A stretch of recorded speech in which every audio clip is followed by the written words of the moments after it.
Hi everybody, my name is Kim, and welcome back to Bookmarks and Breadsticks.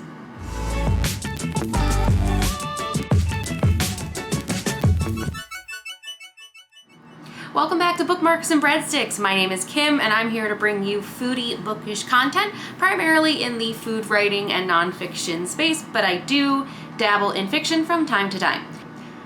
I wanted to check in today because today is officially the first day of spring. We're officially a quarter through the year, so I wanted to give you guys a heads up on what books I have pre-ordered that are being published in 2021. Some of the books that I pre-ordered that I'll show you today are books that I mentioned in my 2021 releases video that I posted earlier in the year. Those were, oh my gosh, there's numerous books on that list that I am super excited for and want to pre-order, so these are just a couple. I've got 5 in total.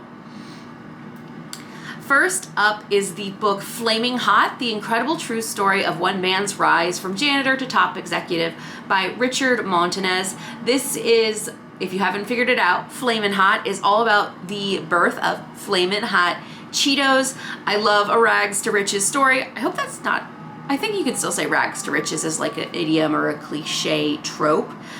But it's a true story, and I'm very, very excited. I also believe Eva Longoria has bought the rights to this book to make into a movie, which is also super exciting because I'd love to see some representation. I love, even if they make it into a fictional movie, the fact that it's based on a true story in a food space that I'm passionate about, it'd be really exciting because that's the kind of movie I could bring to a friend and would be very approachable. The same thing with this book. A lot of people, Flamin' Hot Cheetos are universally known.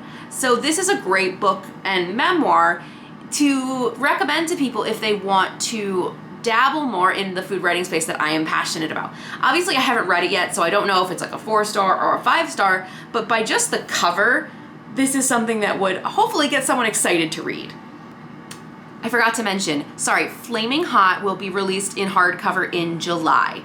I'm not going to put up a specific date because we always know that there could be delays since we're not out of the pandemic yet. The second book is The Lost Orchard. A French chef rediscovers a great British food heritage by Raymond Blanc. This is available May 18th, 2021. Again, keep in mind, if I have the dates, I'll tell you, but keep in mind, things can happen, things can move. So I've often heard the question, what is British food heritage what are they known for? So over the past 7 years, Raymond Blanc has planted an orchard of 2,500 trees in the grounds of his hotel restaurant in Oxfordshire, yielding about 30 tons of fruit for his kitchen each year.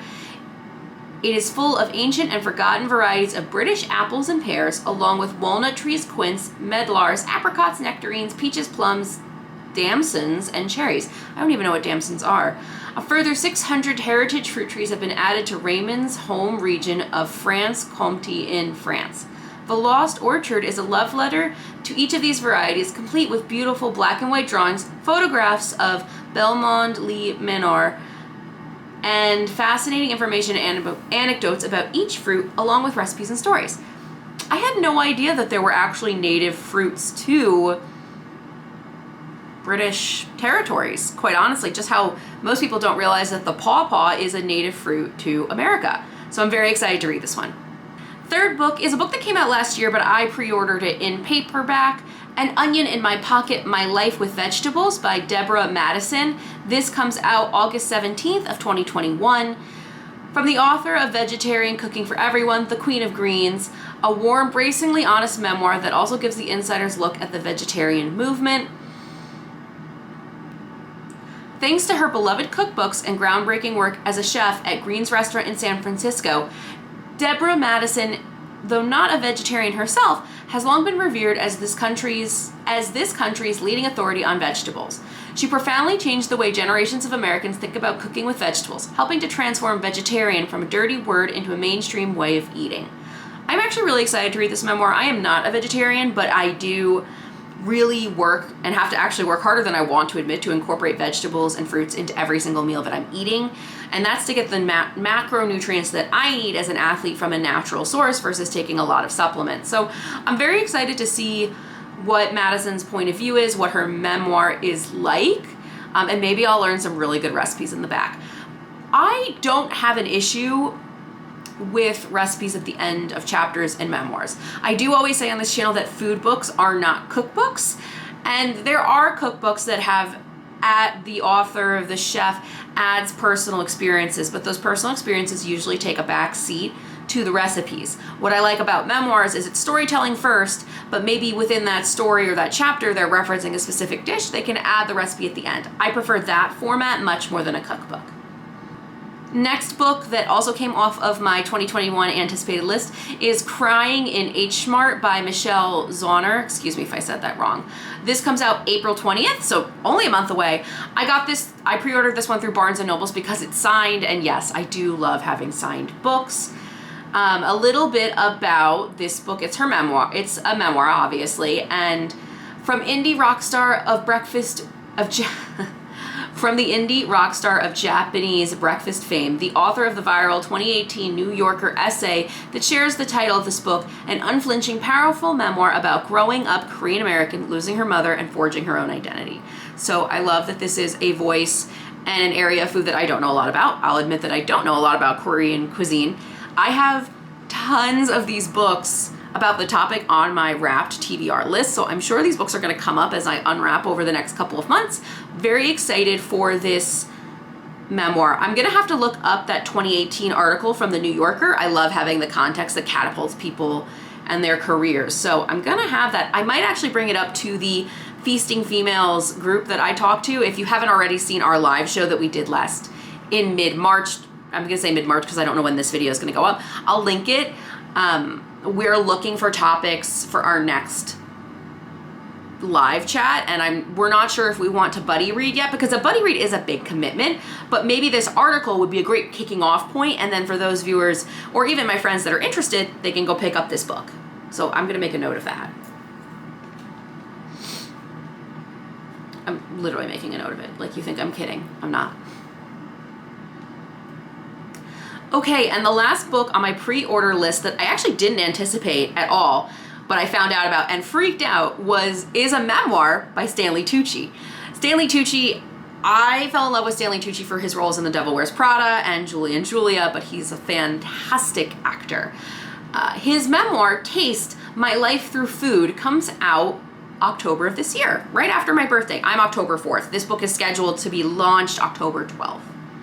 From award-winning actor and food-obsessive Stanley Tucci comes an intimate and charming memoir of life in and out of the kitchen.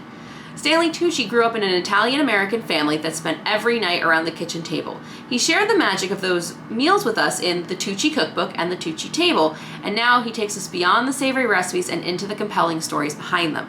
This is what I mean. I love that Stanley Tucci has cookbooks. I had no idea that his Italian heritage was so important to him. So if you want to learn to cook Stanley Tucci's favorite Italian meals, you can buy the cookbooks. I'm excited to read the memoir, and it will come with some recipes, I'm sure. If I really like what he's talking about, then I can buy the cookbooks. I am much more captivated by the story behind the dish than the dish itself. So this is a great example of where I'm going to read the memoir, and if I want the cookbooks, I can. Maybe this is a great example of you have Stanley Tucci's cookbooks, maybe you want to read his memoir as well. That's another way to get into food writing. Okay, so these are the 5 books I've pre-ordered so far this year. Yes, they will count towards the unwrapping TBR goal I have, but I'm excited to pre-order books. I like that because maybe I'm not hauling in as many books every month, or at least I'm trying not to. And these are books, if I want to really pre-order them, that means I'm really interested in them. And I'm excited that they are books from diverse authors and backgrounds. And most of them are actually female writers that I've pre-ordered so far, except for Mr. Stanley Tucci, which I love Stanley Tucci. Let me know in the comments below, do any of these books interest you? And also, what do you think the Feasting Females should talk about in our next live show? We're hoping to schedule one for May, but we'd like to talk about something that's approachable where anyone who tunes in can maybe read up on it in advance, like maybe that 2018 New Yorker article. I would love to hear your thoughts below as we kind of figure it out as we go.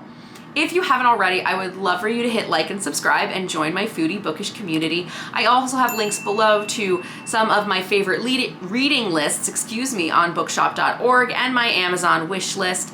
But most importantly, I would just love to hear from you guys. Help me beat that YouTube algorithm by commenting below.